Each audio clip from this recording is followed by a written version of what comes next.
de la ley, ¿no? Muchas gracias por estar aquí, ¿no? Que además viene también de un viaje largo. Bueno, pues algunos elementos del currículum que me gustaría destacar, ¿no? de Antón, ¿no? Y sobre todo pues para destacar esa trayectoria que ha tenido en cooperación y en organismos multilaterales, ¿no? Ha trabajado como consejero del secretario general de la OCDE, ¿no? En puestos anteriores en la OCDE también se ha ocupado de cuestiones de desarrollo en el ámbito del G20 y del G7, siendo en particular el coordinador de la participación de la OCDE en el partenariado de Deauville, iniciativa del G7 para apoyar a los países de la primavera árabe, ¿no? Ha trabajado también en ese organismo sobre cuestiones de competitividad y desarrollo del sector privado en los países de la vecindad este. Ha sido gestor de proyectos de desarrollo y especialista en gobernanza del sector privado en el Banco Africano de Desarrollo, con base en Túnez y en Costa de Marfil, asesor jurídico en el Banco Mundial, con responsabilidades en América Latina y Caribe, en África subsahariana, desde su sede allá en Washington. En la Administración española, ¿no? Antón Leis ha sido vocal asesor de la Secretaría General de Asuntos Internacionales, de Presidencia del Gobierno, ¿no? Encargado pues, de asuntos de Unión Europea, G20, seguridad global, entre 2018 y 2020. Coordinó desde ese puesto la participación de España en el G20, en particular en lo referido a su grupo de trabajo sobre desarrollo y en otros asuntos multilaterales, ¿no? Antón es licenciado en Derecho, con premio extraordinario por la Universidad Carlos III de Madrid, tiene un máster en Derecho por la Harvard Law School y un doble diploma de máster en Administración Pública por la London School of Economics y el Instituto de Estudios Políticos de París, con especialización en Economía y Políticas de Desarrollo.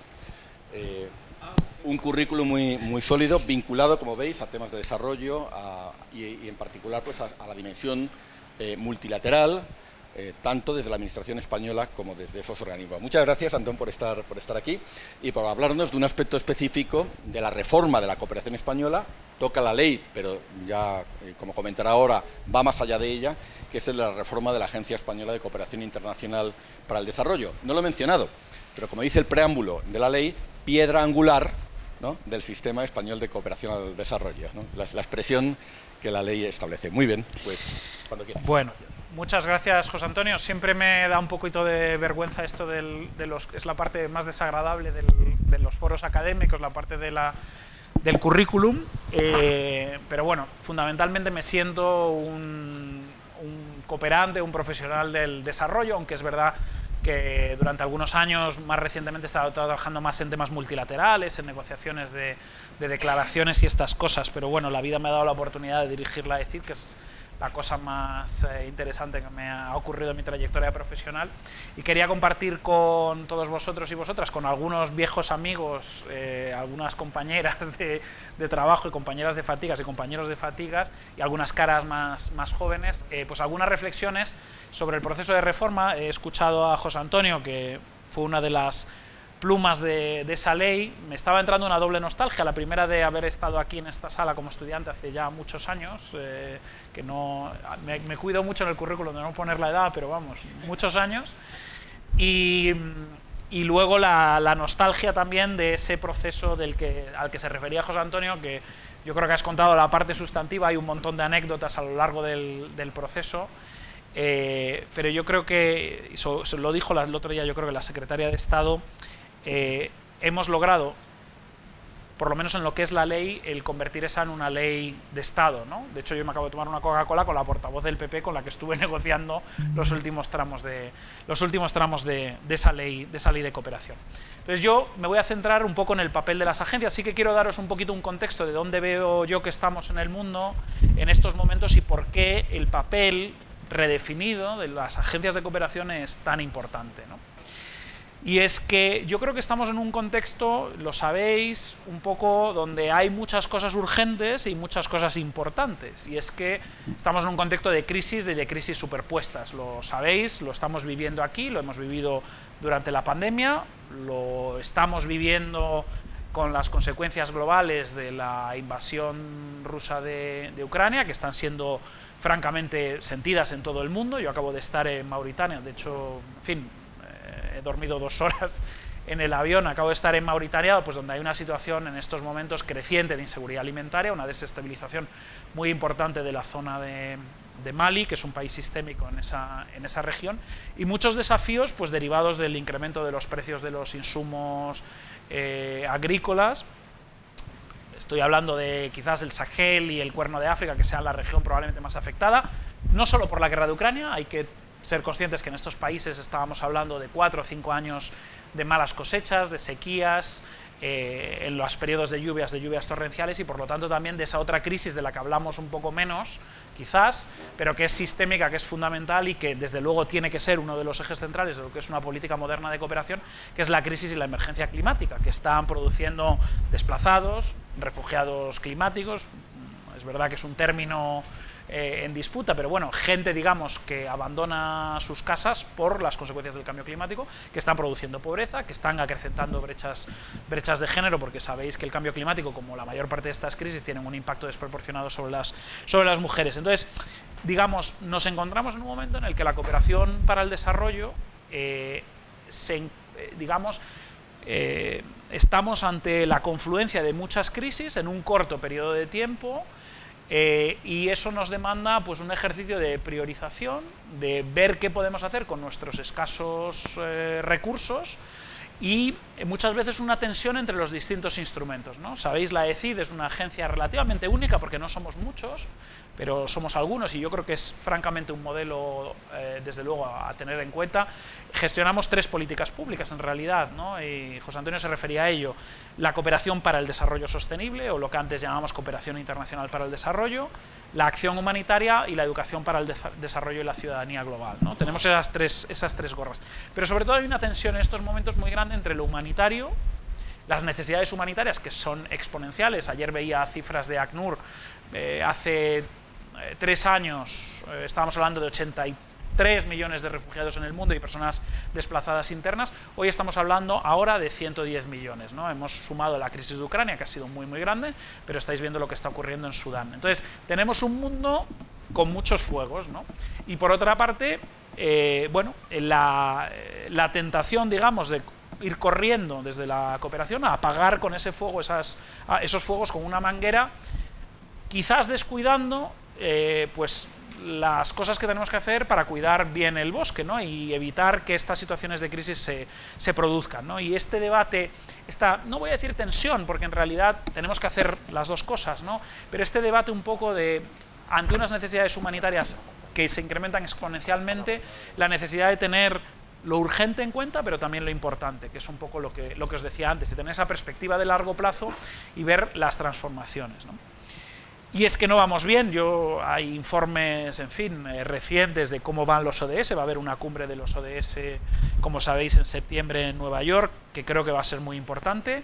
Estamos a medio camino en la implementación. Nos ha venido la pandemia. La pandemia nos ha hecho retroceder. Es verdad que en algunas métricas, por ejemplo, la pobreza, que llevaba reduciéndose en el mundo durante los últimos 30 años, eso, de nuevo, muchas veces en cooperación, todo el mundo pensamos que hay un discurso, bueno, caemos un poco en los discursos pesimistas de, oye, la pobreza, las desigualdades. Bueno, la historia, el gran progreso que ha hecho el mundo en reducción de pobreza en los últimos 30-40 años es muy, muy significativo. Se ha producido de manera muy acelerada. Es verdad que de manera desigual, concentrada en determinados países. China, vamos a decirlo claramente, ¿no? De alguna manera India, otros países emergentes. El resultado de, bueno, en parte de la globalización comercial, pero en parte también de políticas de desarrollo sostenible, seamos también claros, ¿no? Pero esto se revierte. El primer año en donde se aumenta la pobreza en los últimos 30 es el año 2020, a consecuencia de la pandemia, y lo que estamos detectando es que se ha vuelto a retomar la senda de reducción de pobreza, pero a un ritmo inferior que antes de la pandemia, ¿no? Y tenemos 828 millones de personas en una situación de inseguridad alimentaria. Eso es más del 10% de la humanidad, es una situación dramática. Y en muchos de los ODS, que sabéis que es una agenda integral de desarrollo que va más allá de la pobreza es digamos, el objetivo fundamental, o el primero de ellos, en orden en el orden en el que se cita, no necesariamente, y quizás la peor manifestación de todos los otros problemas que tratan de atajar los ODS. Pero además de la pobreza tenemos otros focos de atención y prácticamente ninguno o en muy pocos estamos en la senda correcta. Ha venido la pandemia, pero hay que decirlo también claramente, hace falta, y esto lo ha dicho el secretario general de Naciones Unidas, Antonio Guterres, hace falta realmente un cambio de rasante, ¿no? Un cambio cualitativo en las ODS. Por dar un ejemplo, en igualdad de género, las metas en igualdad de género, al ritmo actual tardaríamos en cubrirlas 286 años. 286 años. Y os hablo de una agenda, en fin, bueno, en fin, iba a decir ampliamente compartida, ya no sé tanto, pero en fin, algo que requiere voluntad política, sí, pero que no, digamos, no es el ODS más complicado, ¿no? O muchos de estos indicadores. En fin, así estamos. Entonces necesitamos una aceleración, como os digo, o sea, estamos en una situación de crisis y una necesidad de hacer cambio, ¿no? De un cambio muy importante. Y yo creo que en estos momentos, ese momento de crisis también es un momento de oportunidad, porque las cooperaciones están cambiando, en parte porque algunos nos lo estamos creyendo y estamos viendo que hay que cambiar el paradigma, y en parte porque la realidad nos está llevando por ahí. Porque esa lógica de cooperación vertical, del norte le dice al sur qué tiene que hacer, José Antonio se refería, que eso está muy claramente en la ley de 1998, la ley española, no pasa nada, ese era el paradigma dominante en aquel momento, ¿sabéis? La ODE es un concepto que se inventa en los años 60-70, el objetivo del 0,7 que acabamos de meter en nuestra ley es un objetivo muy viejo, ¿no? Pero es verdad que es un marco que se nos está quedando, no sé cómo decirlo, tenemos que cuidarlo porque es lo que tenemos, y la ODE no hay que tirarla por el desagüe, pero es verdad que se nos está quedando estrecho y sobre todo desde el punto de vista político yo creo que es un marco que ya no es aceptable en nuestros países socios. La idea de que va a venir alguien que viene de muy lejos a decir cuáles son tus problemas y esta es la manera de solucionarlo, y además no es ni siquiera lo que yo estoy haciendo, sino lo que he leído en un manual universitario, con todos los respetos a los universitarios de la sala, es bien complicado. Yo creo que estamos asistiendo a una transformación en tanto en el qué, como en el cómo, como en el quién de la cooperación para el desarrollo. El qué, antes nos centrábamos, la idea era muy fácil, así empezó, digamos, los estudios de desarrollo, en fin, los países tienen un déficit, digamos, de inversión, necesitan crecer para reducir la pobreza. Entonces, una lógica muy basada en el crecimiento económico que, y lo sabéis, bueno, los economistas de la sala, por la curva de Kuznets, en algún momento se genera un proceso de incremento de las desigualdades que luego también se va corrigiendo. Pero vamos, nuestra lógica era, necesitamos ayudar a estos países para que crezcan y que por lo tanto reduzcan sus niveles de pobreza. Bueno, nos hemos dado cuenta que la pobreza es importante, muy importante. Hay pobreza en el norte también, eso también es un elemento. A mí me gusta hablar de pobreza porque la pobreza no es solo una agenda de cooperación internacional para el desarrollo. Yo creo que aquí en España una de las primeras medidas, yo me incorporé al gobierno, a la presidencia del gobierno después de la moción de censura, una de las primeras cosas que se hizo fue crear un alto comisionado para la pobreza infantil. La pobreza infantil en España, donde había en aquel momento, las cifras habrán evolucionado, más de un 20% de niños y de niñas en España que nacen en condiciones de pobreza, ¿no? Entonces, esa agenda también de la pobreza hay que reivindicarla como una agenda global, pero es verdad que en ese contexto era una agenda muy pensada pues, con esa dinámica vertical. Ahora tenemos los ODS, es una agenda mayor, yo espero que la reflexión post-ODS sigamos con esa visión multidimensional, que vaya más allá del crecimiento, que vaya más allá de la pobreza, que pensemos en desigualdades, porque en las sociedades es tan importante, digamos, cuánto se tiene como cómo se distribuye en la sociedad. Las sociedades desiguales, ahí hay estudios también que lo demuestran, la desigualdad, los niveles altos de desigualdad son malos para el crecimiento económico, también, pero desde luego son malos para la cohesión social, incluso para la salud de las democracias, la salud institucional, ¿no? Entonces, por un lado, un modelo de pobreza, un modelo más multidimensional, desigualdades, brechas de género, la cuestión climática que, como os decía, me parece absolutamente fundamental, innegable, no puede ser que la cooperación sea ajena a ella, ¿no? Y en segundo lugar, yo os diría el cómo también. Una lógica, pues eso, como decía, vertical, norte-sur, una lógica basada en los programas y proyectos de las agencias de desarrollo, muy intergubernamental, a una lógica más de alianza, donde nos damos cuenta que solos no podemos. Una cifra, la ODE, que ha crecido mucho, en parte por la compra de vacunas, y es verdad que ha habido muchos, sabéis que se puede computar como AOD los costes, digamos, de acogida de refugiados en un país, y casi todos los países donantes lo hacen.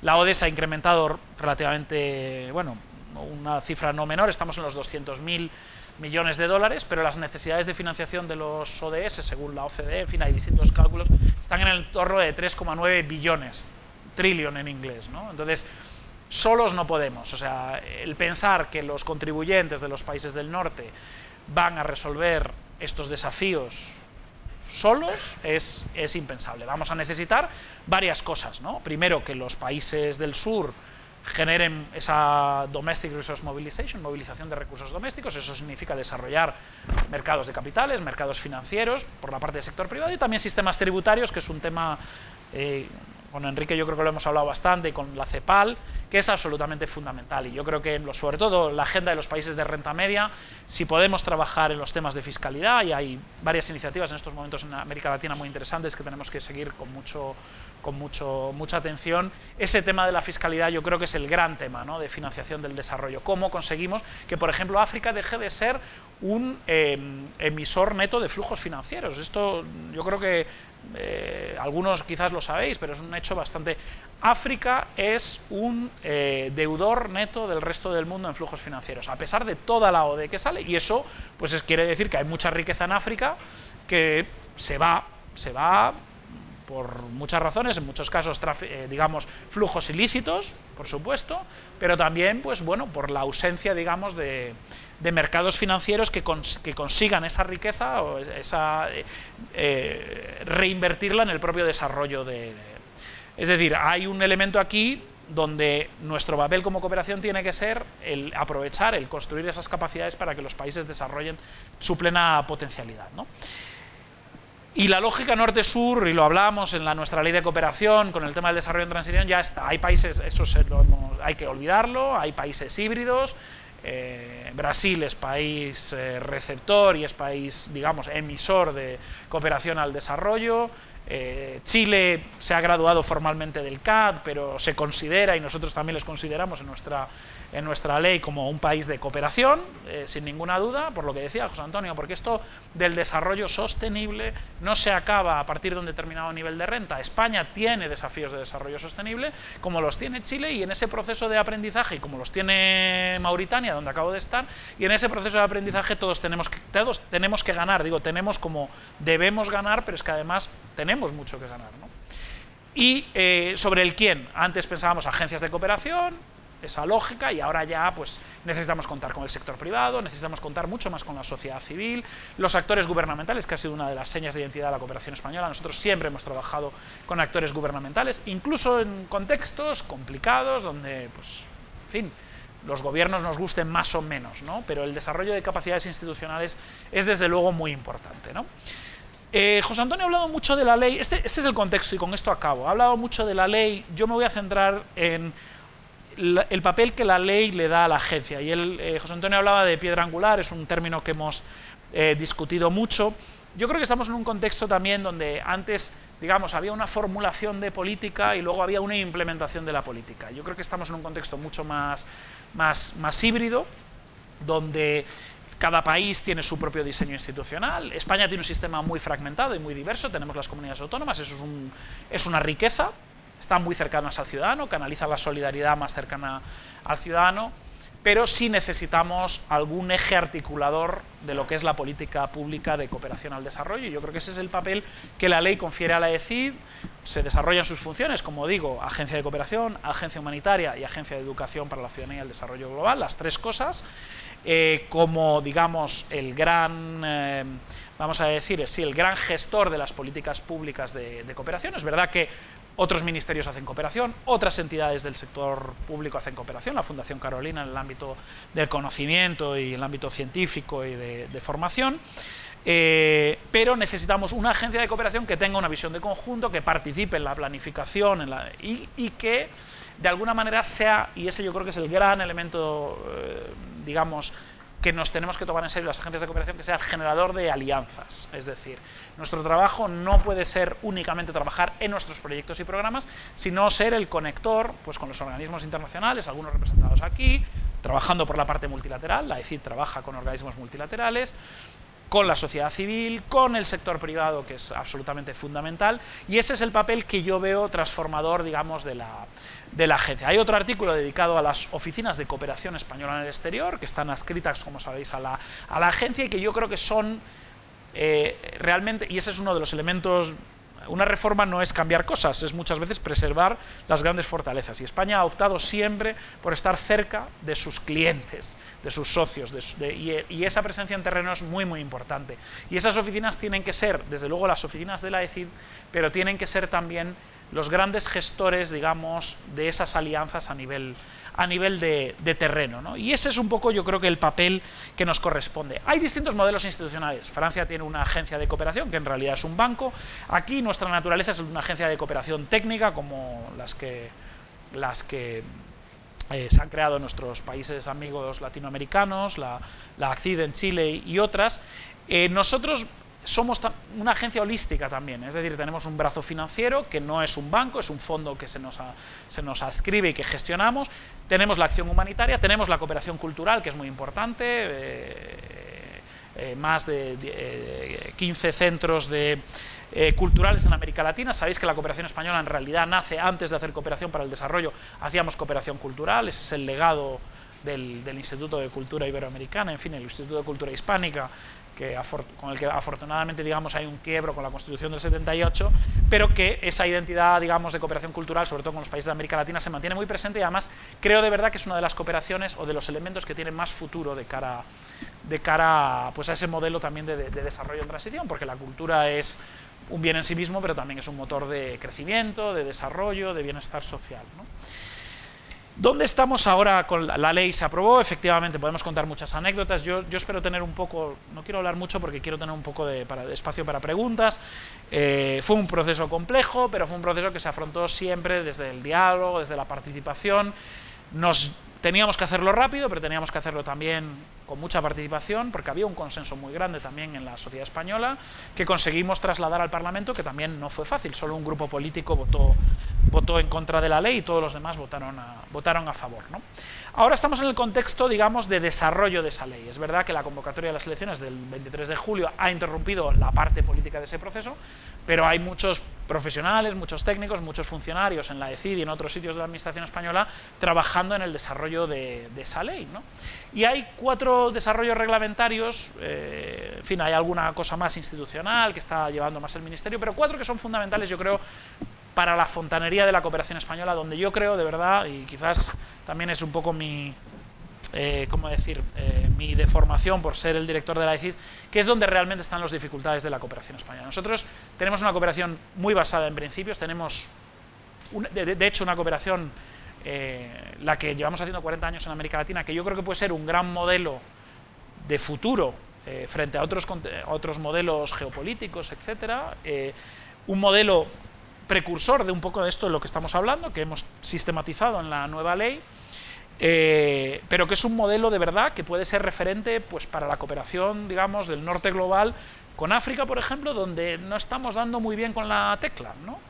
Y a veces las cosas están inventadas, es decir, hemos sido muy reformistas, hemos cambiado muchas cosas, estamos cambiando muchas cosas, pero hay muchas cosas que están bastante inventadas y en realidad podemos estar orgullosos de muchas cosas que hemos hecho y creo que puede ser un modelo para otros países. Y bueno, en fin, esto Mario lo sabe muy bien, pero hay países africanos también que empiezan a estar cada vez más interesados por esto del desarrollo en transición, países emergentes tipo Senegal, etcétera, que ven que esto es una agenda positiva, y que una agenda global, desligada de paternalismos y de visiones un poco antiguas, ¿no? Entonces os decía, hay 4 desarrollos reglamentarios, un estatuto de las personas cooperantes, eso es el primero que hemos sacado, porque una de las cuestiones es la gestión de los recursos humanos de nuestro sistema de cooperación. que francamente se construyó con muy buena voluntad, pero que es un absoluto desastre desde el punto de vista de cualquier gestor de recursos humanos o gestor público. Y queríamos que en este contexto de crecimiento, y sabéis que hemos hecho no solo el objetivo del 0,7 que está en la ley, sino que, y esto hay que decirlo también, en 4 años hemos doblado la ODE española, hemos pasado del 0,16 al 0,34 del PIB a 4.400 millones, en 2 años hemos doblado el presupuesto de la ECID, pero los recursos adicionales requieren también de maneras distintas, y eso yo creo que también ha sido uno de los éxitos de la reforma, el plantear que necesitamos más recursos, no para hacer lo mismo, sino más recursos para hacer otras cosas y hacerlas mejor, sobre todo. Y eso yo creo que también con las negociaciones que hemos tenido, no solo en la ley, sino en el ámbito de los presupuestos, que a mí me tocó negociar 2 presupuestos, en fin, modestamente no con malos resultados, en parte el mensaje era que necesitamos más dinero para hacer cosas mejor, no para seguir haciendo lo mismo. Y esto a los ministerios de Hacienda se les ablanda un poquito de ese corazón que no tienen, ¿no? Cuando se les dice este tipo de cosas. Porque es verdad, o sea, nosotros queremos tener una política de cooperación, pero necesitamos una política de cooperación seria, transparente, con rendición de cuentas en la gestión de los fondos públicos, porque son fondos muy, muy preciosos. Y eso no es incompatible en absoluto, todo lo contrario, con una política de cooperación ambiciosa, ¿no? Entonces, lo que queríamos es que parte de este incremento de fondos que se está produciendo redunde, una pequeña parte, en unas mejores condiciones de nuestros trabajadores, sobre todo los de la sociedad civil, pero también los de la ECID y los del sistema público, ¿no? En segundo lugar, un Real Decreto de cooperación financiera. Hay una cosa que hace la ley que yo creo que no se le ha prestado toda la atención suficiente, pero que a mí me parece, me atrevería a decir, casi de los 2 o 3 cambios fundamentales que hace la ley, es anclar claramente la cooperación financiera en el ámbito de la cooperación para el desarrollo sostenible. Bueno, no es fácil porque sabéis que hay distintos instrumentos de cooperación financiera, hay una lógica también que se está produciendo en distintos países, ¿no? También en qué medida estos recursos deben utilizarse o deben de ser, bueno, digamos, positivos para los países, pero también para el propio sector privado. Hay países, por ejemplo, Holanda. Por cierto, uno de los países europeos, Holanda, Francia y nosotros, somos los 3 países que estamos incrementando la ODE, incrementando esta política pública de cooperación. Lo están haciendo otros países, Japón, por ejemplo, Corea, por ejemplo, y yo creo que esa es una lectura muy inteligente, y aquí del momento geopolítico en el que estamos. Son países que se están dando cuenta que ante una pugna geoestratégica, etcétera, una de las mejores maneras de invertir en la seguridad de sus propios ciudadanos, la estabilidad de sus regiones y en fin, más allá de un ejercicio de solidaridad, nos interesa la cooperación, y eso yo creo que lo estamos entendiendo estos países que os estoy diciendo, Japón y Corea, claramente por la influencia de China, pero están incrementando muchísimo su cooperación, con determinados perfiles. Pero os hablaba de Holanda, os hablaba, por ejemplo, de Suecia, que son países que están alineando mucho más su política comercial con su política de cooperación. De hecho, tienen ministerios de comercio y de cooperación. No es necesariamente mi modelo, pero es un elemento yo creo que interesante a tener en cuenta. Y yo creo que era muy importante, aquí teníamos una historia, en fin, no quiero ir mucho a la historia, tenemos el FAD, el Fondo de Ayuda al Desarrollo, que era un instrumento que en realidad servía para financiar a empresas españolas, que se separa, el FONPRODE hace financiación desligada, que es lo que nos pide el CAD de la OCDE, es lo que llevamos haciendo con muchas dificultades, pues alrededor de 20 años, 23 años, algunos de los presentes conocéis todas esas dificultades, y luego el FIEM, que es el instrumento, digamos, de apoyo a la internacionalización de la empresa española. Era muy importante colocar un nuevo instrumento, que es un instrumento, digamos, de transición a un modelo que pueda pasar por un banco, una estructura bancaria, ¿no?, en la propia ley, que sobreviva a ese proceso, ¿no?, que sea, digamos, el instrumento de la política española de cooperación para el desarrollo sostenible por la parte financiera. Y eso es lo que hemos tratado de hacer, y hay un proyecto de Real Decreto que todavía no ha visto la luz, pero que se ha trabajado bastante para conseguir que España, primero, apalanque fondos del sector privado y de los mercados financieros, que es absolutamente fundamental, por lo que os decía, esa desproporción entre A o D. Yo creo que este es el futuro de la cooperación española. Si luego os diré lo que yo creo, donde nos vamos a jugar en los próximos años. Yo creo que si esta reforma nos conduce a un sistema de cooperación relevante o un sistema de cooperación irrelevante, y uno de ellos es esto, ¿no?, en qué medida nuestra cooperación financiera se fortalece y se alinea realmente con los objetivos de desarrollo sostenible, pues, de la Agenda 2030 y de lo que la sustituya, ¿no?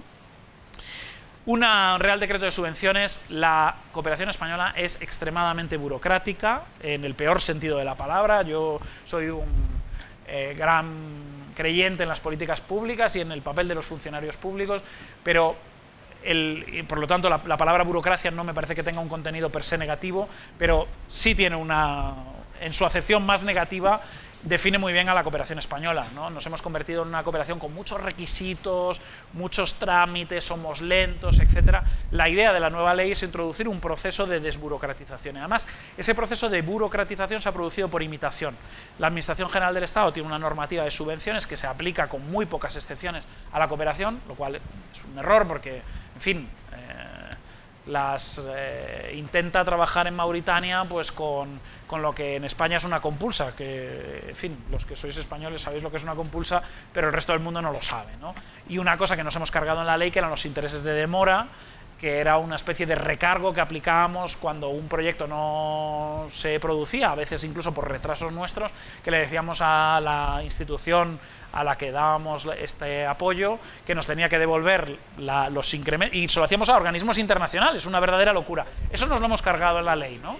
Entonces, nos devuelven, obviamente, si el proyecto no se hace, nos devuelven el dinero que les hemos dado, pero no una especie de recargo como si esta gente hubiera estado invirtiendo el dinero y tuvieron enriquecimiento ilícito, ¿no? Y luego, muy importante, el estatuto de la ECID, que es lo que pues, queríamos aprobar de aquí a diciembre también, ¿no? De esos 4 reales decretos, donde tenemos un borrador, en fin, que espero que vea la luz pronto, y que yo creo que trata de hacer, primero, esas nuevas funciones de la agencia se recogen ahí muy claramente, y luego refuerza 2 elementos yo creo que fundamentales. Por un lado, las alianzas. Nosotros tenemos en estos momentos un equipo de alianzas que está limitado a la sociedad civil, esa actividad, digamos, de subvención de las ONGs. Necesitábamos, y esa es un poco la visión en esa estructura de la agencia, reforzar las alianzas con otros actores, con el mundo universitario, con el mundo de la cooperación descentralizada, con el sector privado más allá de la cooperación financiera. Las empresas españolas hacen mucho desarrollo sostenible, las empresas en el mundo en realidad. Hay que quitarse muchos prejuicios con esto. Las empresas pueden ser motor de desarrollo sostenible, muchas están interesadas y no les interesa nuestro dinero. En realidad lo que necesitan son espacios, digamos, para muchas veces para compartir, para diseminar buenas prácticas y para establecer esas alianzas, ¿no? Entonces, por un lado, alianzas, y por el otro lado, 3 elementos. Por otro lado, reequilibrar lo que es lo geográfico, que en la ECID, como una agencia de cooperación, ha sido siempre muy importante. También os lo digo, yo he trabajado en el Banco Mundial en algún momento dijo, lo geográfico no importa, da igual, vamos a tener expertos que van a pasar de Mali a Guatemala y de Guatemala a Perú. No funciona. Lo geográfico es muy importante, hay que conocer los países donde uno trabaja, ni la cultura es la misma, ni las realidades son las mismas. Lo geográfico es fundamental, y eso no hay que quitarle un ápice. Pero es verdad que la ECID tiene una estructura muy geográfica y nos falta tener en algunos ámbitos de políticas públicas pues una expertise. Tenemos una unidad, por ejemplo, tenemos una cooperación feminista, queremos ser líderes en estos temas y tenemos un equipo de género francamente escaso y pequeño, ¿no? Que tenemos que reforzar. Y en tercer lugar, reforzar los instrumentos, reforzar la ayuda humanitaria. En estos momentos hemos pasado, pues desde que yo soy director, de unos 70 millones a 150 millones en ayuda humanitaria, con el mismo equipo, eso no es sostenible. Las necesidades y esa visión de nexo cada vez es mayor, más importante, eso también hay que reforzarlo. La cooperación financiera, como os digo, absolutamente fundamental. Ahí nos vamos a jugar si conseguimos tener el músculo financiero que necesita la cooperación española, y que además descanse menos sobre los contribuyentes, porque en algún momento es verdad que tenemos un compromiso de llegar al 0,7, pero estas cargas hay que repartirlas y hay que buscar los mecanismos más eficientes para conseguir apalancar recursos. Y yo creo que en ese ámbito el FEDES y lo que pueda venir luego va a ser absolutamente fundamental. Y esos serían como los 3 grandes ejes de crecimiento. Hay un montón de cosas de recursos humanos, del funcionamiento de la agencia, que no os voy a aburrir, pero ahí os digo, de verdad, y no os voy a aburrir porque creo que os interesa poco, pero ahí es donde yo veo realmente los grandes problemas de la cooperación española. Es decir, la vaca va a poder estar más gorda o más flaca en función de quién gobierne, quién apueste más por la cooperación y quién menos, pero es muy importante tener un esqueleto que pueda sostener pues, esa vaca más gorda o más flaca según el momento. Y la verdad es que tenemos en estos momentos grandes disfuncionalidades, y yo creo que pues, el estatuto de la agencia, el de subvenciones, el de la cooperación financiera y el de las personas cooperantes iban muy por ahí. ¿Qué nos hemos dedicado en este tiempo? Mientras preparábamos ese estatuto y este contrato de gestión, a hacer un nuevo plan de acción para la agencia. Y nos hemos centrado en dos temas, yo os diría como dos guías fundamentales. Primero, poner en marcha algunas reformas puntuales de la agencia. Se están creando nuevas oficinas, una en Túnez, por ejemplo, que era un déficit que teníamos muy importante. En Líbano queremos crear una antena para cubrir nuestra red exterior. Algunos centros culturales que estaban fuera de nuestra red los estamos integrando dentro de nuestra red, mejorando las condiciones de trabajo. Hasta en 10 países empezamos a pagar la vivienda de nuestros responsables de proyectos y de programas para ir mejorando las condiciones, sobre todo en países con mayor inseguridad, Haití, la mayor parte de los países sahelianos, pero luego nos estamos concentrando, es decir, yo creo que lo que ha ocurrido también con la cooperación española, esto lo dice José Antonio, te voy a citar, José Antonio, que es que ese periodo de 10 años de abandono de la política pública de cooperación, de abandono político, pero también presupuestario, fue muy malo porque además nos deformó mucho, ¿no? Eso yo creo que tú lo dices. Las agencias, los distintos actores se pusieron a hacer cosas que no deberían persiguiendo el dinero, y eso es lo peor que le puede ocurrir a cualquiera, ¿eh? Le ocurre mucho a la academia también. Si acabamos haciendo no lo que debemos, sino donde está el dinero, nos acabamos desfigurando. Y le ha ocurrido también a la cooperación española que nos hemos dispersado, ¿no? Nos ha faltado también en algunos aspectos una visión estratégica. Yo creo que ha habido errores muy graves, como el del quinto plan director, que prácticamente dice que España tiene que hacer los 17 ODS, lo cual está muy bien, pero no hay un ejercicio de priorización o de narrativa, ¿no? Yo en esto soy, y la gente que trabaja conmigo lo sabe muy bien, digo también que tenemos que dejar de hablar cooperanto, ¿no? Muchas veces tenemos ese lenguaje arcano que nadie entiende, alianzas multiactor, multinivel. Tenemos que explicar en 3 frases qué es España en cooperación, ¿eh? Y qué es España en un país concreto, qué hace España con Chile. 3 frases, no tenemos 20 proyectos, aquí, allá, no todo, no. Primero, los países no quieren todo de España, ya tratémosles como adultos, o sea, ven a España como un país fuerte en estos 3 temas, entonces, pues, ¿para qué vamos a nosotros a intentar meterles otros temas, ¿no? Y yo creo que hay varios elementos a los que hemos intentado, sectoriales, a los que hemos intentado dar un empuje. Primero, somos referente en igualdad de género, lo hemos sido siempre, hemos tratado de subir, hacer un cambio cuantitativo, pero también cualitativo. Hemos incrementado los proyectos de, bueno, Miriam tiene la cifra, pero como un 40%, así, los proyectos de igualdad de género con un enfoque feminista, además, trabajando con organizaciones feministas en el sur global. Ahí, eso hay imagen de marca, y además, no importa quién haya gobernado en España, la cooperación española ha trabajado estas cuestiones, somos referentes, en fin, las compañeras de ONU Mujeres lo saben bien. Esa es la parte morada de lo que llamamos el nuevo semáforo. Luego, hay un tema que trabajamos menos, nosotros tenemos una cooperación, otro donde somos referentes también es en salud. Lo habéis visto con las vacunas, más de 65 millones de vacunas donadas en todo el mundo, países de renta media que se iban a quedar completamente fuera de esto, y sobre todo un sistema público universal que montamos en el año 86, hasta el año 81 fuimos país en desarrollo, país receptor del CAD, y en muy poco tiempo montamos un sistema francamente muy eficiente, 5% del PIB nos gastamos en sanidad, y que pensamos que puede ser un referente para muchos países, y de hecho hay algunos países interesados en ello. Colombia, sin ir más lejos, con quienes estamos trabajando la reforma de su sistema de salud, ¿no? De nuevo, el tema tributario también muy, muy importante.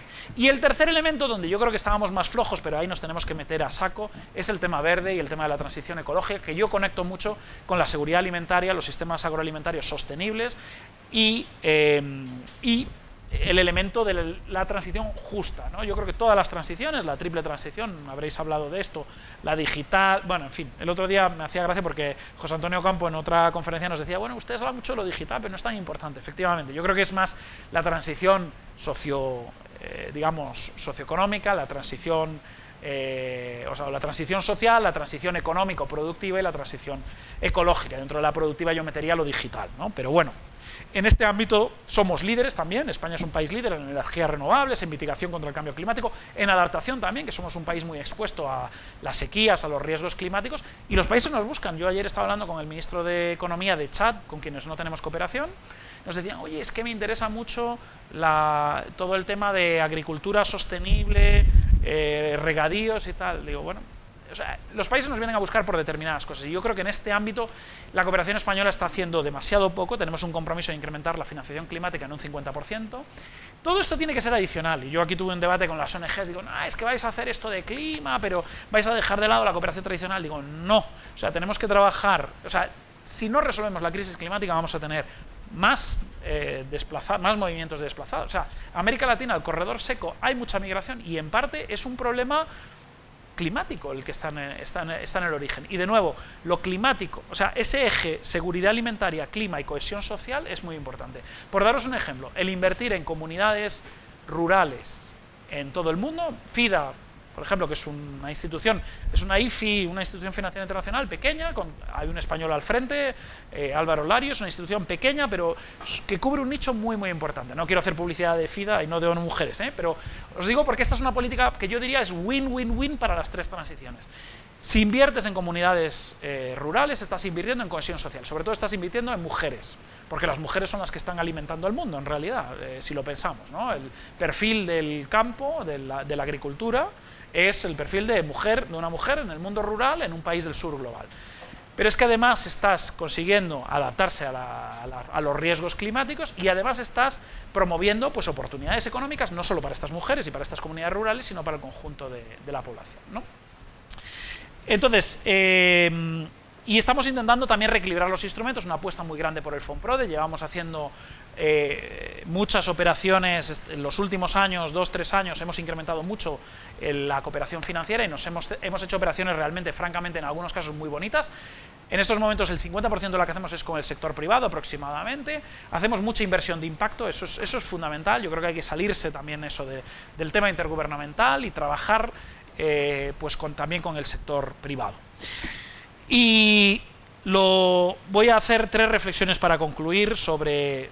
Estamos en un contexto, pues como os digo, de reforma interrumpida o puesta en suspensión, por lo menos en el ámbito político, con la ley de cooperación.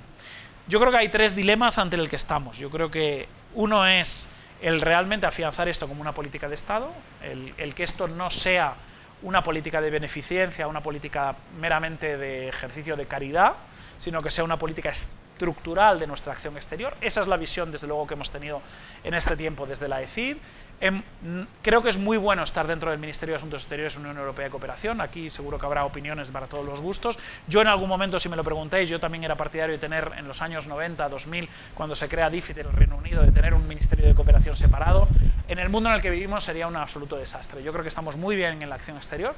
Hay que pesar y hay que influir dentro de los instrumentos de política exterior, ¿no? Entonces, ¿vamos a consolidar esto como una política de Estado, sí o no? Y yo creo que eso es absolutamente fundamental. Y esa visión larga de coherencia de políticas entre lo que hacemos dentro y lo que hacemos fuera es absolutamente fundamental. Por cierto, hay varios países que están evolucionando al modelo español. El Partido Laborista en el Reino Unido ha presentado una propuesta ahora, no para recuperar DFID, sino para crear una agencia dentro del Foreign and Commonwealth Office. Modelo similar al español. Tenemos muchas dificultades, etcétera, pero es interesante ver cómo algunos países van en ese sentido.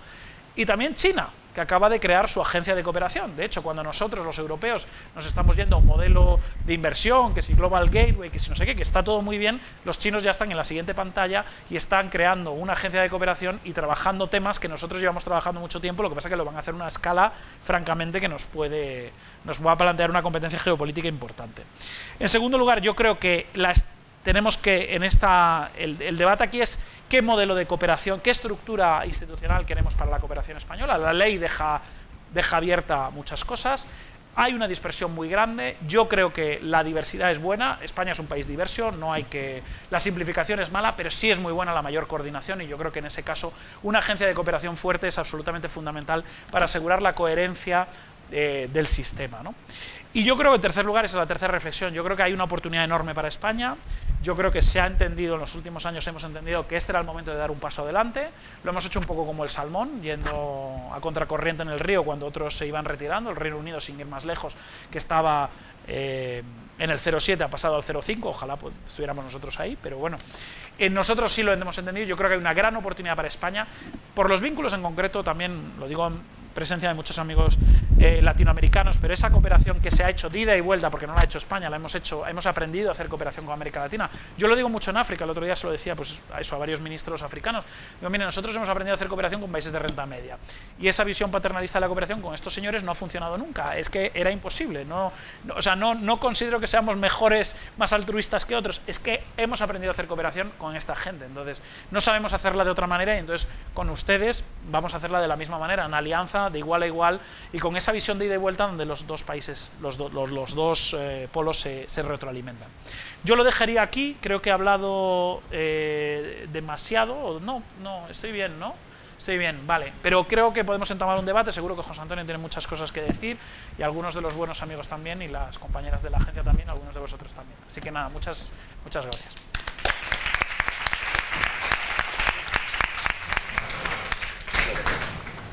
Si os parece, entonces abrimos el turno de preguntas.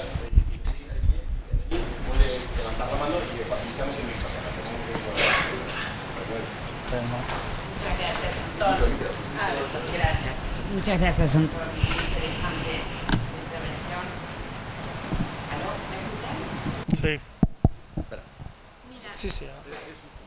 Quisiera preguntarte la relación de esto con la nueva política de la Unión Europea del Team Europe, ¿no? Porque yo entiendo y estoy de acuerdo contigo que es necesario que los recursos de la cooperación sean catalíticos, en especial en países de ingresos medios, mal llamados ingresos medios, porque son los países que tenemos más desigualdad, donde los pobres están, o sea, donde hay una desigualdad del trabajo de cuidado no remunerado, donde hay una desigualdad de la atención del medio ambiente, etcétera, ¿no? Pero en estos países es donde se está dando más el fenómeno del Team Europe y de la catalización de esos recursos y también esas alianzas con bancos, con el Banco Centroamericano, la CAF, etcétera. ¿Cómo entra dentro de esto la cooperación española para que podamos entender? Porque, claro, para mí el ideal sería crear fondos de género en todos los países que podamos verdaderamente hacer la integración de la mujer a la inclusión financiera. Porque si no, no va a salir de la pobreza las mujeres, ¿no? Hemos visto algunos intentos de bonos de género por la corporación del Banco Interamericano, pero surgen siempre dos problemas. La falta de conocimiento, digamos, financiero de las mujeres para poder escalar sus inversiones y por otro lado, bueno, la falta de acceso. Entonces, ¿cómo podemos aplicar, digamos, la cooperación española en nuestra región para favorecer la inclusión financiera, para favorecer que ese Team Europe verdaderamente mire a las mujeres, porque en este momento no lo está haciendo, está pensando en infraestructura, que obviamente la mujer se beneficia, pero indirectamente, y sí necesitamos escalar esos proyectos, porque si no la mujer solo accede al microcrédito, y ahí no salimos más de la pobreza. Por eso te quería preguntar lo de lo financiero. Bueno, muchas gracias. Voy respondiendo. Es que aquí hay dos preguntas y yo creo que las dos merecen... A ver, bueno, y esto también Enrique lo ha visto desde el otro lado. Hay dos cosas. Está Team Europe y está Global Gateway, ¿vale? Entonces, nos ha costado a todos entenderlo mucho. Team Europe se traduce muy bien por Equipo Europa. A mí me gusta la expresión. Global Gateway tiene muy mala traducción al castellano, al francés y a todas las cosas. Es portal al mundo, no sé. Pasarela al mundo, pero bueno, para mí lo de la pasarela, no sé. Sí, pasarela mundial, ¿no? En fin, bueno. Vamos a ver, yo creo que hay un elemento muy importante aquí, yo creo que es un ejercicio interesante e importante. Europa, la Unión Europea, es el primer donante mundial, es la primera fuente de finanzas sostenibles. Eso no lo sabe nadie, ¿vale? Os lo estoy diciendo yo, pero no lo sabe nadie, porque no existe o había muy poca visión de una cooperación europea integrada. Entonces España hacía una cosa, Alemania hacía otra y tal. Esa idea, que además surge durante la pandemia, del Team Europe, de hablar entre nosotros, de coordinarnos, etcétera, está muy bien. Tiene un riesgo, que es que privilegiemos tanto el hablar entre nosotros que, sobre todo aquellos de nosotros que hemos privilegiado el hablar de nuevo con los clientes, perdamos esa orientación al cliente y, en fin, entremos en un bucle muy grande, muy importante en Bruselas y nuestras capitales, pero perdamos de vista qué es lo que la gente espera de nosotros, y en concreto en América Latina. Hay alguna encuesta que le preguntaba a los latinoamericanos qué creen que representa la Unión Europea. Bueno, primero, una que nos daba el Latinobarómetro que nos contaba Marta Lagos, que decía que solo el 7% de los latinoamericanos ven a Europa como el socio de referencia en el ámbito de la digitalización, y en cambio nuestra acción exterior lo digital ocupa el 50%, eso es un elemento de cura de realidad. Yo creo que Europa tiene mucho que aportar en tema de estándares regulatorios, una digitalización basada en las personas, en los derechos humanos, en la democracia, pero la percepción es que un actor como China, que era el 71% de estos, pues nos lleva cabezas de ventaja, ¿no? Y hay que escuchar primero lo que los países esperan de Europa, de la cooperación europea, ¿no? Pero yo creo que sí que es interesante ese elemento, digamos, de vamos a poner más en común lo que hacemos, porque Europa es una realidad, nuestro compromiso con la igualdad de género está ahí, o sea, hay un modelo de cooperación europeo, yo creo que sí lo hay, ese modelo de economía social de mercado, responsable con el planeta, empoderadora de las mujeres, comprometida con la igualdad de género, los derechos humanos, la democracia, eso es cooperación europea, ¿no? Y eso no debemos de perderlo de vista. Y yo creo que hay un elemento interesante en el ámbito del Global Gateway, que efectivamente se centra mucho en infraestructuras, que es alinear más la inversión, lo que os decía antes, la inversión con la cooperación, es decir, que nuestro apoyo, el apoyo que los Estados miembros demos a la inversión de nuestras empresas, que esté alineada con objetivos de política pública, algo más digital, más social, y España ha insistido mucho que este Global Gateway apoye la transición social, no solo la digital porque en realidad, si uno piensa, por ejemplo, en América Latina, estamos pensando en la agenda de inversiones en América Latina, yo creo que, y ahí creo que, en fin, he visto el último borrador de la agenda de inversiones, me gusta ver proyectos de seguridad alimentaria, me gusta ver proyectos de salud, etcétera, que al principio no estaban, ¿no? Y eso es, yo creo que en parte influencia de España. Pero es verdad que hay un riesgo y hay una razón por la cual Europa y muchos donantes, digamos, de la esfera occidental dejó de hacer inversión en infraestructura. Y yo creo que está bien volver un poco a eso. Hay un tema de competencia. El Global Gateway, sabéis que además es una cosa que empieza en el sudeste asiático, que luego se hace global, ¿no? En realidad. Un poco como alternativa a la franja y la ruta. Pero ya os digo, es que los chinos han pasado pantalla. Entonces, la franja y la ruta sigue ahí, pero han creado una agencia de cooperación y están mandando mensajes en este sentido, ¿no? Entonces, yo creo que es un ejercicio interesante, es bueno que estemos alineados, es bueno que haya un mayor diálogo entre inversión y cooperación. Nosotros nos hemos metido de lleno en eso, pero creo que es importante que determinados elementos de lo que ha sido siempre la cooperación tradicional, ¿vale? Los estándares regulatorios, por ejemplo, los países, o sea, yo no he conocido ninguna empresa que me venga a pedir que les dé garantías para invertir en América Latina. Lo que te piden es, oye, en este país nos falta estándares regulatorios, no hay una estrategia no hay una NDC, ¿no? Unas contribuciones nacionales determinadas en el tema de cambio climático, con lo cual no sabemos a dónde se dirige el gobierno. Bueno, esas son cosas que ha hecho siempre la cooperación, ¿no? Y el tema del género yo creo que es muy importante, porque efectivamente, yo creo que ahí hay un riesgo que yo viví en algún momento cuando me dedicaba realmente a hacer proyectos y programas de cooperación, que es que el género es transversal, ¿no? Entonces, como el género es transversal, entonces, claro, el género está en todo, entonces todos los gestores de proyecto tenemos, bueno, muy bien, pum, el indicador es de resultado, bueno, y el 50% de los beneficiarios son mujeres, ¿no? La cooperación española nos gusta ver proyectos que están dirigidos específicamente o primordialmente a un objetivo de género, que mejoran las oportunidades económicas, lo que tú dices, acceso a financiación, empoderamiento político en muchos países del mundo, menos en América Latina, pero hay discriminación legal contra las mujeres, pues para poder abrir cuentas bancarias, etcétera, ¿no?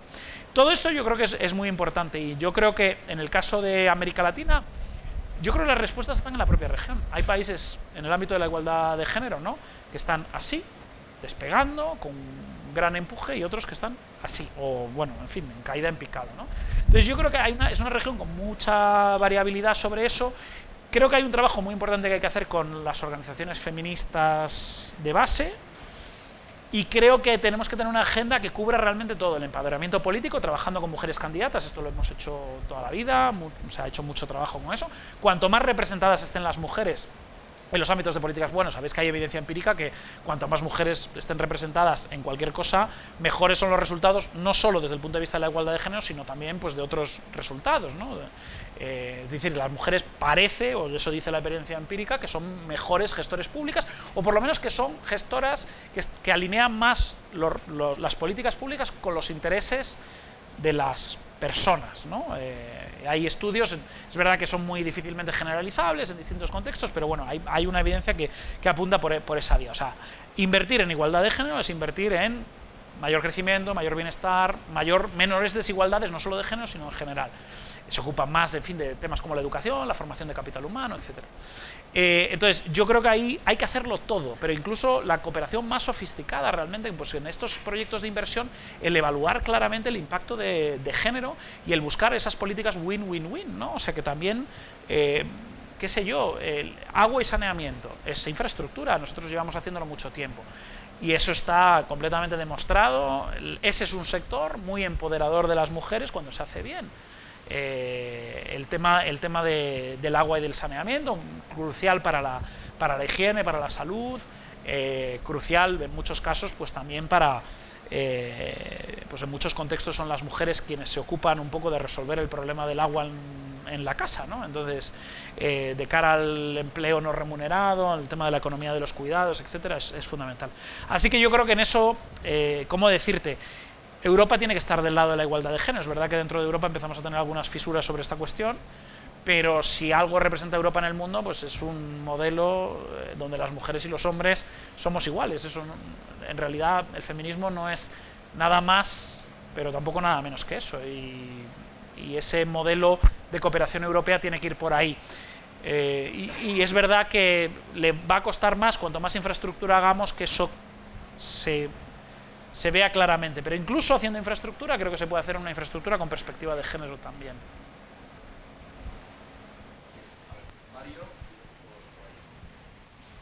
Okay, gracias. Muchísimas gracias, Antón, muy interesante todo. En particular, al final tú dijiste una cosa que me parece muy útil, por dos cosas. Una consideración de cómo la ESID puede ayudar a Europa y la otra, cómo nosotros podemos ayudar a la ESID. Ahora, la primera es la siguiente. Tu observación diciendo, ma quizá el Team Europa porta el enfoque mucho más sul tema de coordinación de los europeos, el riesgo de perder la capacidad de escuchar los partners, los países de la cooperación, los países en desarrollo. Y efectivamente, este tipo de observación la escuchamos más y más aparecer. Por ejemplo, fue el caso en la cumbre Unión Europea-África, donde los africanos dijeron, no nos escuchan. Ahora, en alguna medida, empezamos a escuchar un ruido parecido de Latinoamérica ante la cumbre. Entonces, como tu enfoque personal, el AECI también, siempre fue muy atento. No me metas en líos, Mario. No me metas en problemas. No, pues siempre atento a la voz de los países en desarrollo.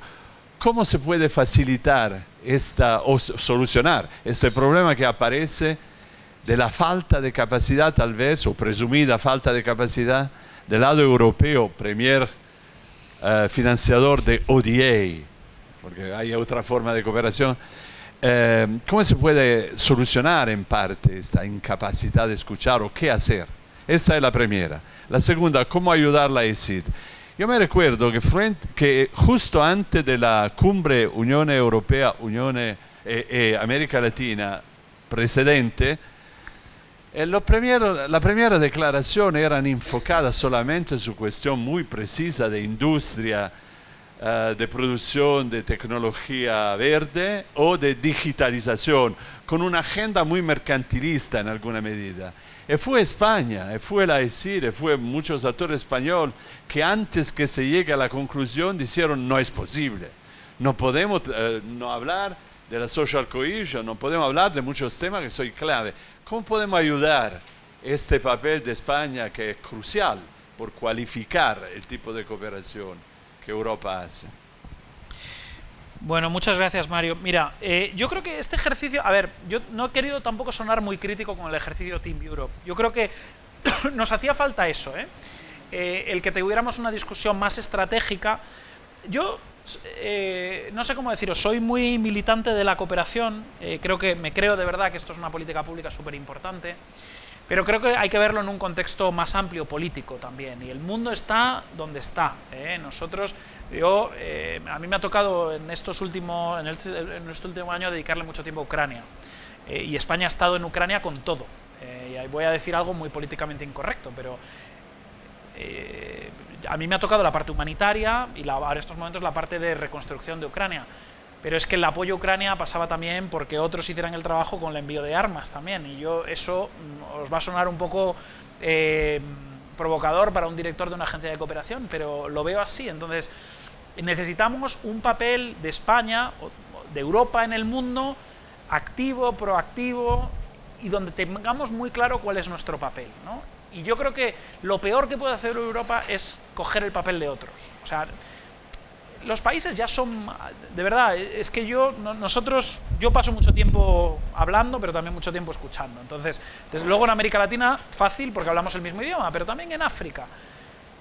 Y además España es un país, en concreto en África, en fin, es que me parece muy interesante la cooperación que hacemos con África, porque la gente nos habla, nosotros no tenemos el problema que tienen nuestros amigos franceses, por ejemplo. Ayer me decían en una reunión con ONGs españolas, en Nuakchot, en Mauritania, me decían, nos resulta mucho más fácil trabajar a nosotras, a las ONGs, no estoy hablando de España, a las ONGs españolas que a las ONGs francesas en estos países. Entonces, tenemos una gran, no sé cómo deciros, de verdad, hemos trabajado siempre así, también es un poco nuestro carácter, no hemos tenido mucho dinero, entonces, pues cuando uno tiene menos dinero, pues llega con una sonrisa, con la humildad, con el, ¿no? Y entonces, eso nos ha generado un gran...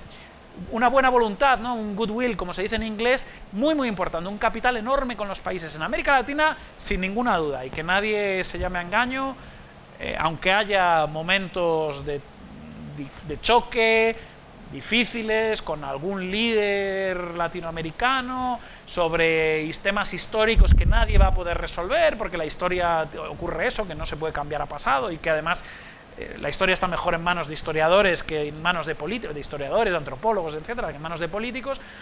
América Latina y España es que somos, no sé cómo decir, es una relación familiar, somos familia, y por lo tanto pues puede haber esos desencuentros como uno tiene un desencuentro con un cuñado, con un primo en una comida familiar. Pero la gente nos habla y nos cuenta y nos dice, y yo creo que nosotros escuchamos. Esa es la sensación que yo tengo cuando hablo con mis coordinadores y coordinadoras. Creo que es gente que escucha mucho sus países. Es verdad, como os decía, también es verdad que en ese tiempo donde no teníamos mucho dinero y estábamos un poco deformados, íbamos un poco en todas direcciones. Yo creo que con 3 o 4 convicciones, 3 o 4 líneas de hacia dónde vamos, tenemos que escuchar y tenemos que trabajar con los países, porque los países tienen otros modelos ya. Tienen China, pero en el ámbito digital pues estamos compitiendo también con Estados Unidos, es otro modelo, y los países, pues Chile va a definir su modelo pues cogiendo de un poco de aquí, un poco de allá. No se puede poner a los países contra una digamos, una elección de cero, de suma cero, ¿no? Y yo creo que esa escucha la estamos un poco perdiendo. Yo creo que no podemos, esa visión geopolítica no nos puede generar la ansiedad de empezar a meter en agenda temas que son donde se nos ven mucho. Esto va de interés mutuo, yo qué sé. Ahora hay mucho debate sobre los critical raw materials, ¿no? Los materiales críticos para la economía digital del futuro, el litio, el cobre de alguna manera, el litio, ¿no? Un tema muy chileno, por cierto, Enrique. Bueno, claramente Europa tiene necesidades de importación de litio. Claramente podemos pensar desde la cooperación cómo podemos contribuir a generar cadenas de valor sostenibles en el litio. Pero nuestro modelo no puede ser el modelo de China, porque entre que el modelo chino puramente extractivista no podemos empujar o estimular a nuestros amigos latinoamericanos, que también tienen esas pulsiones internas, no es una cuestión a un modelo puramente extractivista. Si nuestro modelo es distinto, tiene que ser distinto. Y ahí la cooperación puede jugar un papel para que se capturen, pues en el caso del litio, que haya más generación de contenido local, de valor añadido en el país, y que haya un partenariado pues mucho más equitativo y más justo, o el agua, en fin, en general, ¿no? En general, yo creo que eso es muy importante. Yo creo que con África tenemos como europeos un problema serio, os lo digo con total franqueza, bueno, lo hemos visto en los votos de es que no es una opinión, es una constatación. En los votos de la Asamblea General de Naciones Unidas con respecto a la invasión de Ucrania, que para nosotros es un tema muy sensible, muy nuestro, y que no entendemos la incomprensión que se genera en grandes partes del mundo. Yo creo que en parte tiene algo que ver pues, con cierto descuido políticamente, que va más allá de la cooperación. Yo creo en una cooperación muy política, ya os lo digo. Por cierto, otro tema que no he hablado de los problemas, las orientaciones globales, pero estamos trabajando mucho el tema de democracia. Por ahora en América Latina, que es donde nos sentimos más cómodos, habría mucho que hablar sobre democracia también en África, probablemente con otro enfoque, probablemente más centrado en la democracia local, ¿no? Más centrado en el territorio, ¿no? Ya llegaremos a otro... Pero en esa conversación tenemos que estar. Y entonces, como europeos, tenemos que decir cosas que se esperan de nosotros como europeos. Modelo social, modelo, ¿no?, economía de mercado, social, medioambientalmente sostenible. Igualdad de género, democracia. No pasa nada. Es que nadie va a esperar otra cosa. Y nadie va a venir a nosotros. Pues el que no quiera que vengamos con unos ciertos límites de, por ejemplo, consentimiento libre e informado de pueblos indígenas, pues que vaya a hablar con los chinos.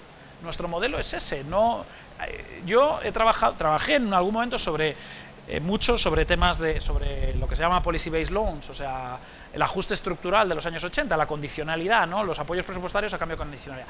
Pues hay condicionalidad buena y hay condicionalidad mala, es como el colesterol. Nosotros no podemos, o sea, nosotros tenemos que hacer cosas que están alineadas con nuestros valores y con nuestras prioridades. Y de verdad, los países lo quieren. Y si no lo quieren, vaya usted a la tienda de al lado, ¿no? Sí. Esto también es importante comentarlo, ¿no? Por ejemplo, el tema de la condicionalidad, ¿no? Que en fin, la condicionalidad, y ya con la Declaración de París, ya sabíamos que no funcionaba. Pero, por ejemplo, en nuestra aplicación interna en la Unión Europea de la política estructural y ahora de los fondos Next Generation, están condicionados, ¿no? Quizás la diferencia es que es un marco multilateral, que las condiciones las hemos acordado conjuntamente, mientras que en otro lado eran unilaterales. Pero pensar en un modelo futuro de cooperación al desarrollo, basado solo en el principio de soberanía, es decir, la voluntariedad y discrecionalidad del que da, y el derecho soberano a hacer lo que quiero con lo que me dan del receptor, por ahí, digamos, no es eso hacia lo que tenemos que aspirar, sino que tenemos que aspirar a reglas multilateralmente acordadas, ¿no?, respecto a qué hacemos con problemáticas comunes y con fondos sobre los que tenemos obligaciones y también derechos, ¿no? Y eso comporta condiciones acordadas entre todos. Esto ya es un poco técnico, pero bueno, una de las cosas que queremos que permite la ley que haga el nuevo FEDES, el nuevo Fondo Español de Desarrollo Sostenible, es precisamente estos préstamos basados en políticas.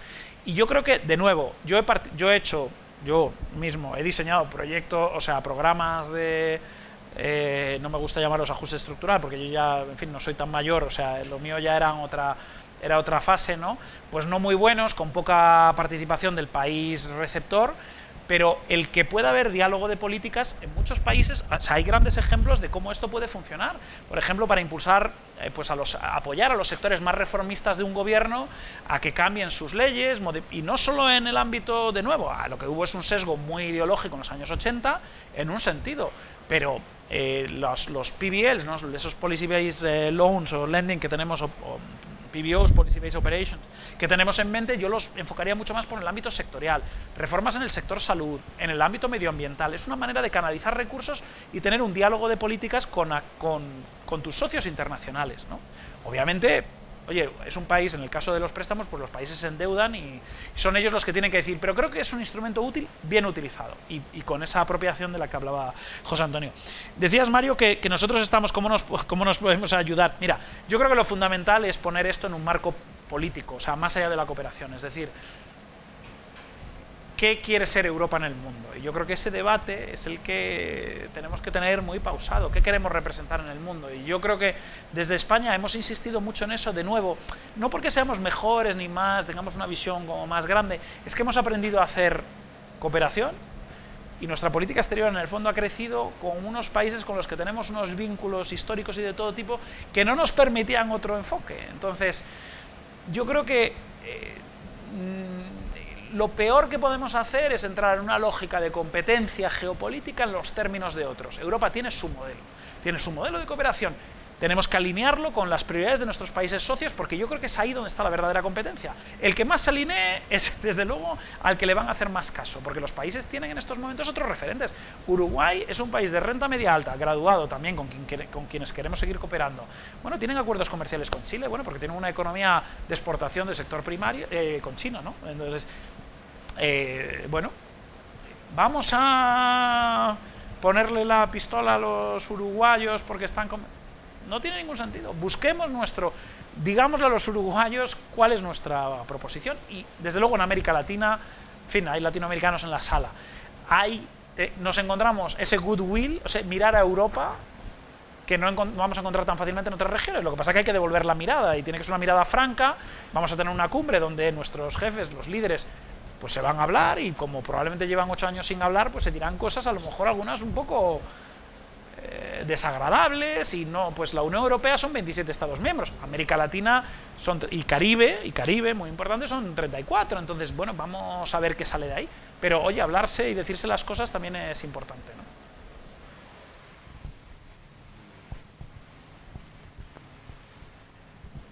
Buenas tardes, Alain de la Universidad de Sevilla, pero de Cuba.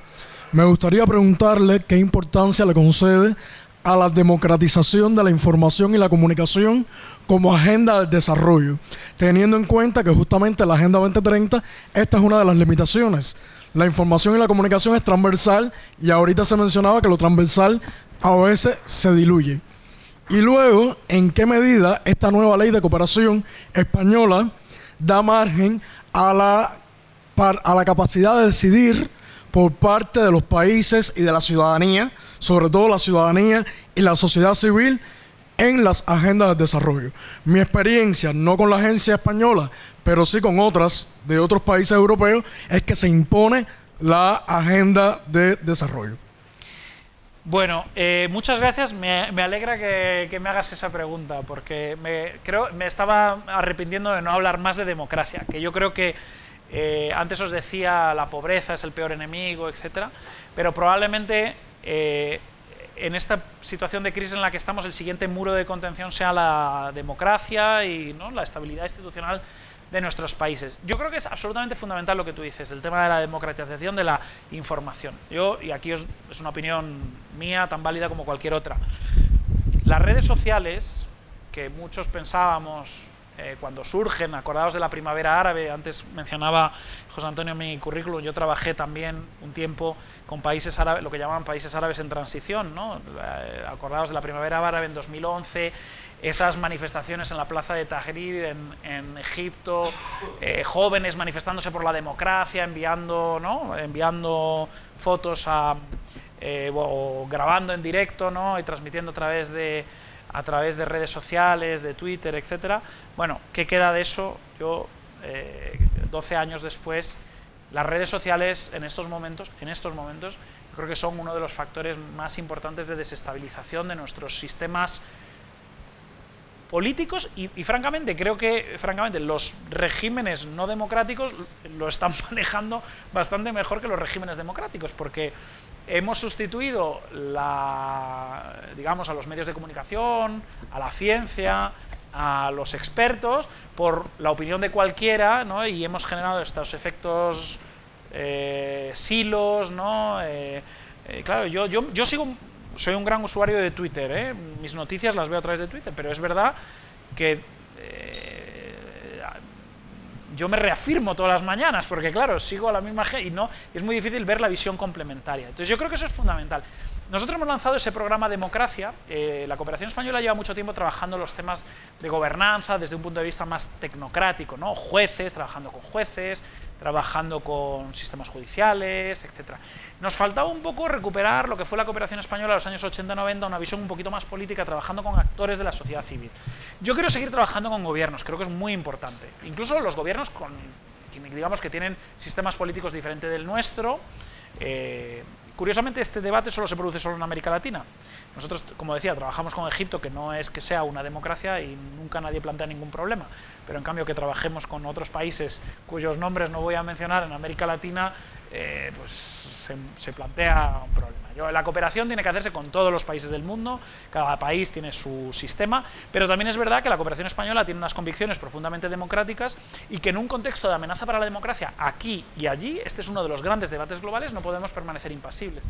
Entonces, en este programa de Democracia hemos diseñado, hay una serie de cosas que estamos trabajando, yendo más allá de las instituciones formales, trabajando, por ejemplo, con ONGs o sociedad civil que trabaje temas de desinformación, los temas de los pactos sociales, por un lado el diálogo social entre empresarios y trabajadores, donde España tiene alguna cosa que decir, el tema de la tributación, que es un tema de financiación del desarrollo, pero también es un tema muy importante de contrato social, ¿no? En una sociedad los impuestos forma parte del núcleo del pacto social. Y una de las cosas que tenemos pendientes antes de final de año es hacer un encuentro para empezar a hablar del tema de democracia y digitalización. La visión yo creo que está clara, los mismos derechos tenemos que tener offline, ¿no?, en nuestra vida cotidiana, que en el ámbito digital. Y lo sabéis, en fin, en América Latina hay grandes desafíos en este ámbito. En fin, dejadme que siga con lo políticamente incorrecto, pero la versión en español de Russia Today es la más seguida del mundo. Hay mucho consumo de fake news y de desinformación en habla hispana. Y entonces yo creo que España debe trabajar estos temas y yo creo que esta es una problemática de cooperación. Entonces yo creo que quizás nos falta encontrar el enganche, ¿no? Por eso os digo que estamos en una fase como de diagnóstico, de hablar con expertos, qué podemos hacer nosotros, así como en el ámbito medioambiental yo lo veo claro, adaptación y tal. Aquí la cuestión es qué hace la cooperación, ¿no?, sin caer, digamos, en en una prolongación de los intereses de política industrial de las empresas digitales europeas, americanas, etc., ¿no? Y luego yo creo que lo que tú decías, mira, la cooperación, nosotros somos intergubernamentales, tenemos espacios, y yo creo que eso tenemos que reforzarlo más. Este programa de democracia va un poco por esa vía. Hay otras agencias, por ejemplo, USAID, con quienes nosotros trabajamos mucho y compartimos muchos valores, principios, pero trabajan de una manera muy distinta. Ellos trabajan fundamentalmente por fuera de los sistemas institucionales y de los gobiernos, ¿no?, muchas veces con sociedad civil y con grandes, digamos, consultoras que hacen como proyectos llave en mano. Yo creo que tenemos que preservar esa seña de identidad de trabajar con instituciones públicas, de manera que nuestros proyectos generen capacidad instalada, que no es que cuando nos vayamos se acabe el proyecto y nadie lo... Pero es importante también que dentro de esa lógica de alianzas trabajemos con la sociedad civil. Y yo creo que en todo el mundo está habiendo un retroceso de los espacios de la sociedad civil, olvidémonos incluso de los gobiernos, pues también por discursos de odio, amenazas en las redes, etc. Es cada vez más difícil para la sociedad civil trabajar en prácticamente todos los países del mundo. Yo creo que ese espacio plural, una sociedad civil fuerte, es buena. De nuevo, la evidencia empírica nos lo sugiere, es buena para los resultados del desarrollo, y España tiene que trabajar con sociedad civil, lo hacemos, y en algunos países, incluso más que en otros, pues por las dificultades de trabajar con gobiernos, ¿no?, que pues nos resulta más complicado.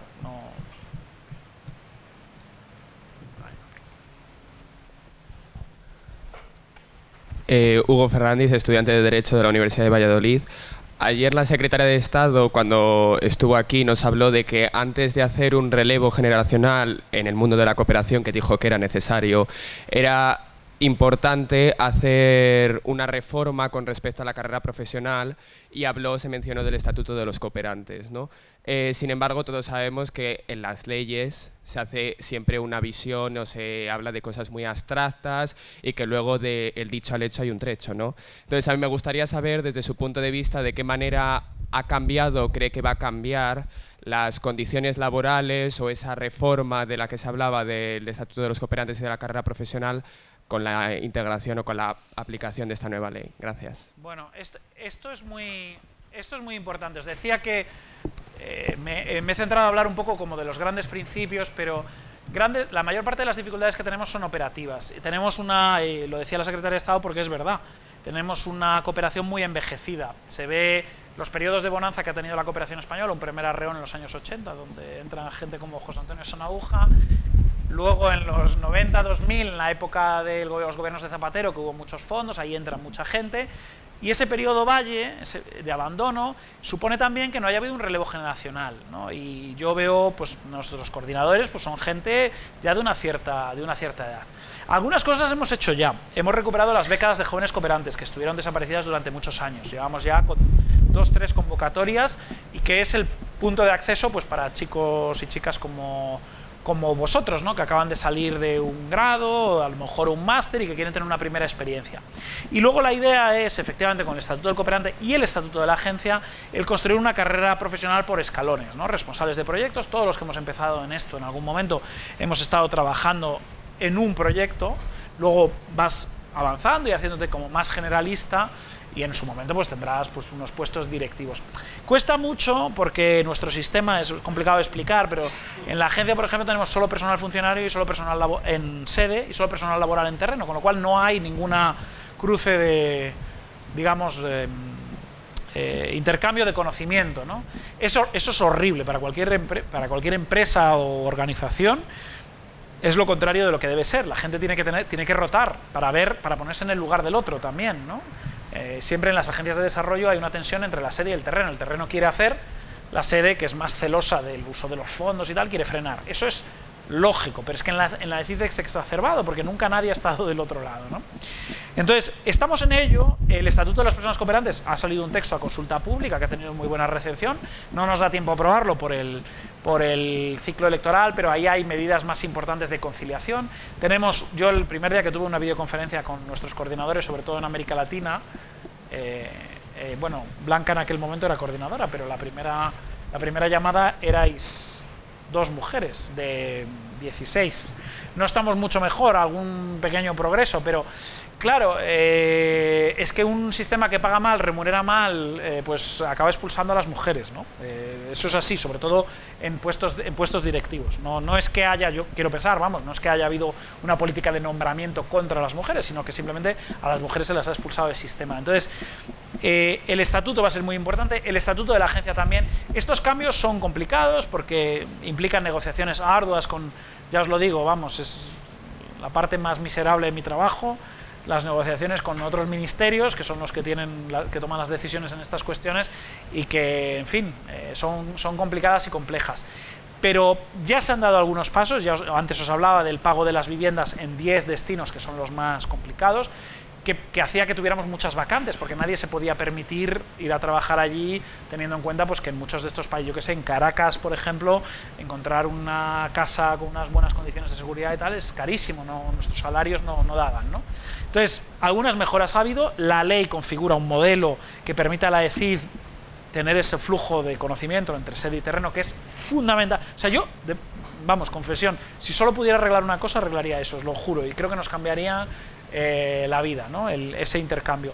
Y luego necesitamos que gente joven como vosotros, pero para eso también, de nuevo, los fondos son importantes. Si hay más proyectos, hay más ONGs, hay más programas que podamos hacer con organismos de Naciones Unidas también para situar a españoles y españolas, que tenemos pocos. Yo he hecho mi carrera en el mundo multilateral, pero os confieso que los que estamos en eso muchas veces nos hemos sentido muy solos. No ha habido tampoco, otros países tienen un apoyo institucional mucho mayor para apoyar a gente joven y luego no tan joven, porque las carreras profesionales duran tiempo, ¿no?, en su desarrollo profesional en organismos multilaterales, y tener españoles en puestos de decisión y en puestos de entrada pues es muy importante para nuestra influencia. Así que queda un largo trecho por recorrer, pero ese es uno de las grandes prioridades de la reforma. Será una de las más difíciles porque tenemos de alguna manera que introducir algunos cambios a normas que son generales para el conjunto de la administración pública.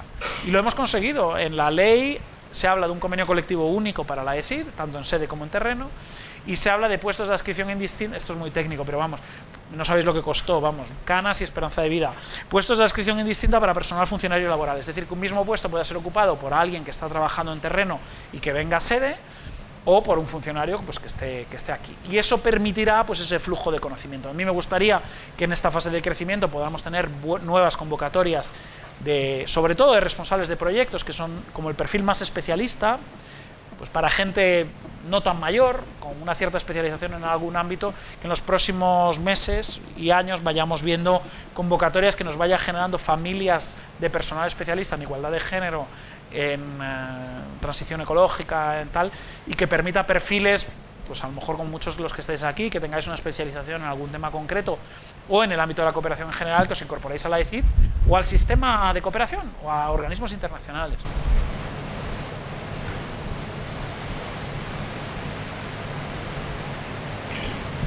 No parece que tengamos más preguntas. Bueno, hemos exprimido. Vale. Y venía muy cansado, así que...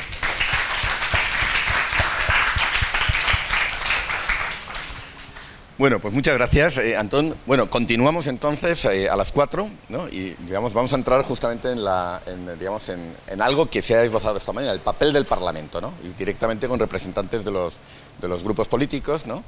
A los que vamos a escuchar y también pues vamos a poderles hacer preguntas respecto a su posición, respecto a la ley, a su desarrollo y a la cooperación en general. Pues nada, muchas gracias. Y de nuevo, gracias, Antón.